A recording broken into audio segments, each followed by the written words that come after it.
హల్లెలూయా. భయంకరమైనటువంటి బాధతో నువ్వు వచ్చావు.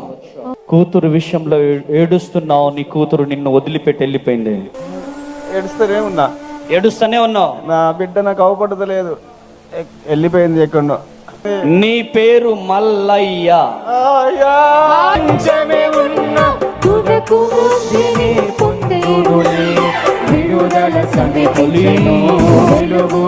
లక్ష్మి. హల్లెలూయా.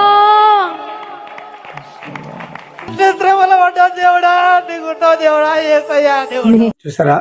ఓకే, ఇది చూసి కొద్దిమంది ఓర్వలేక విజయప్రసాద్ రెడ్డి లాంటి వారు ఆయన కౌంటర్గా వీడియోలు తయారు చేస్తున్నారు. ఈయన చేస్తుంది, ఆయన దొంగని, ఆయన అబద్ధాలు ఆడుతున్నాడని, ఆయన మోసం చేస్తున్నాడని చెప్పి ఏవో జిమిక్లు ట్రిక్లు చేస్తున్నాడని పెట్టాడు. ఆయన